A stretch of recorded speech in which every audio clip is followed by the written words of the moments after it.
आता एक सावध करणारी बातमी आहे. तुम्ही खात असलेले आंबे केमिकलने पिकवलेले नाही आहेत ना, हे तपासा. कारण अहिल्यानगरमध्ये आंब्याचा रस खाल्ल्याने एकाच कुटुंबातल्या 7 जणांना विषबाधा झाली आहे. सगळ्यांवर रुग्णालयात उपचार करण्यात आले आहेत.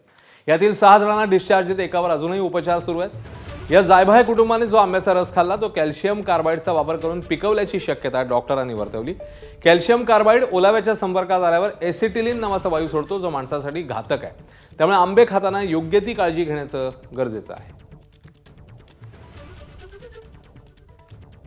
संध्याकाळी सगळे जेवण केले आणि मी मित्राकडे बसायला जात असतो. मी तिकडे गेलो आणि तिथं घरी बंधू उशिरा जेवला. तर त्याच्या लक्षात आलं की सगळे बेशुद्ध पडले म्हणून. मग त्यांनी हॉस्पिटलला नेलं आम्हाला, तिथं राधेश्याम हॉस्पिटलला. तिथं ट्रीटमेंट झाली आमच्यावरती. 4:30 वाजेपर्यंत तिथं होतो. इथं आलो आम्ही. त्याच्यानंतर इथं आमच्यावरती उपचार झाला. आता आंबे तर वडील घेऊन आले होते चौकातून, मार्केटमधनं. आणि एकूण 7 जण होते. त्याच्यात 4 वर्षाची मुलगी होती भावाची. तर आता सगळे सुखरूप आहेत. टोटल 7 जण होते, त्यापैकी 6 जण आमच्याकडे आले.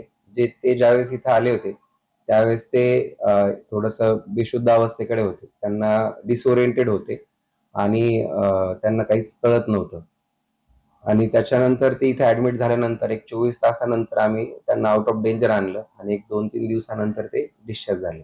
हे जे लक्षणं आहेत, जे ब्रेनशी रिलेटेड लक्षणं आहेत, म्हणजे संभ्रमावस्थेकडे जाणं आणि कन्फ्यूज होणं वगैरे आणि तोल जाणं, चक्कर येणं, तर हे जे लक्षणं आहेत हे जनरली कॅल्शियम कार्बाईड जे आंबा पिकवण्यासाठी इलिगली वापरलं जातं त्याच्यामधून ॲसिटिलीन हा गॅस तयार होतो आणि तो हे लक्षणं तयार करू शकतो.